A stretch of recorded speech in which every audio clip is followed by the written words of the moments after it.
Wataƙila da yawanku kun yi tsammanin cewa kun gama ganin abubuwan ban mamaki a shekarar 2020. To lallai ba ku ga sace-sacen ban mamaki da wasu sauran abubuwan da suka faru a Najeriya ba tun a ƙarshen makon da ya gabata. Abin mamaki mana, ba wawasan kayan abincin da aka yi a wuraren adana su a wasu sassan ƙasar ne ya fi ba da mamaki ba, wanda waɗansu ke ganin yunwa ce ta sa mutane suka aikata haka. Abin mamakin shine, shi yunwa ce ta sa aka sace sanda da takalmin sarauta kamar da yadda aka yi awon gaba da na Oba na Lagos? Su da ba irin abubuwan da za a kai kasuwar 'yan jagwal a siyar ba ne. To me mutum zai yi da su?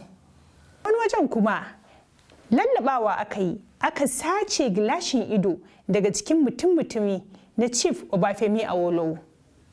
Aka sace motoci irin na noma wato tractor a Adamawa. An sace hula da rigar da alkalai ke sawa a wata babbar kotu a Lagos. Aka lallaba sansanin masu yi wa ƙasa hidima a Abuja, aka yi wuf da katifunsu. Hatta da shadda da bahon wanka na zamani ba a bar su ba, sai da aka sace su a wasu wuraren. Abin mamakin fa bai kare ba, domin kuwa a birnin Aba da ke jihar Abia, wasu ne suka je suka fasa na'urar cirar kuɗi ta ATM. Sannan aka shiga cikin bankin aka wawushe wasu kayayyaki, ciki har da fankoki da kuma abin kashe gobara. A Jalingo kuwa wani ne aka samu ya ɓaɓɓake allon da aka rubuta sunan birnin a jiki, ya yi awon gaba da shi. ‘Yan Jalingo sun ga ta kansu. A shafukan sada zumunta da muhawara fa har jaje aka dinga yi musu cikin raha kan cewa su kam an ma riga an cire su daga taswirar Najeriya. Ai ga ma inda kallo ya koma sama. Wasu masu wawasan ba su yi burki a ko'ina ba sai a asibitin masu taɓin hankali a birnin Kalaba, inda suka lalata magunguna tare da buɗewa marasa lafiyar ƙofar fita. Ni hali dubu jikar Fulani.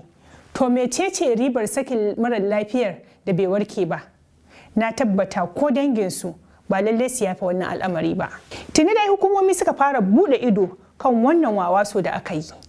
Gwamna Nasiru El-Rufai na jihar Kaduna cewa ya yi duk wanda ya ci abincin nan da aka kwasa to ya ci guba. Gwamna Ben Ayede na jihar Cross River kuwa ta kai sai da ya tura sojoji gida-gida don kwato abubuwan da aka sace.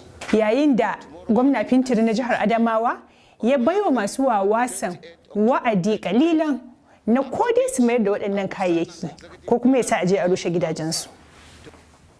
Ba su kaɗai ba, kusan dukkanin gwamnonin da wannan al'amari ya faru a jihohinsu sai da suka ɗauki matakai daban-daban, ciki har da na saka dokar hana fita. To ku a ganinku masu wawasan nan za su mayar da kayayyakin da suka wawushe kuwa? Bisa gargaɗin da masu faɗa ajin suka yi musu? Ku bayyana mana ra'ayoyinku a comment section.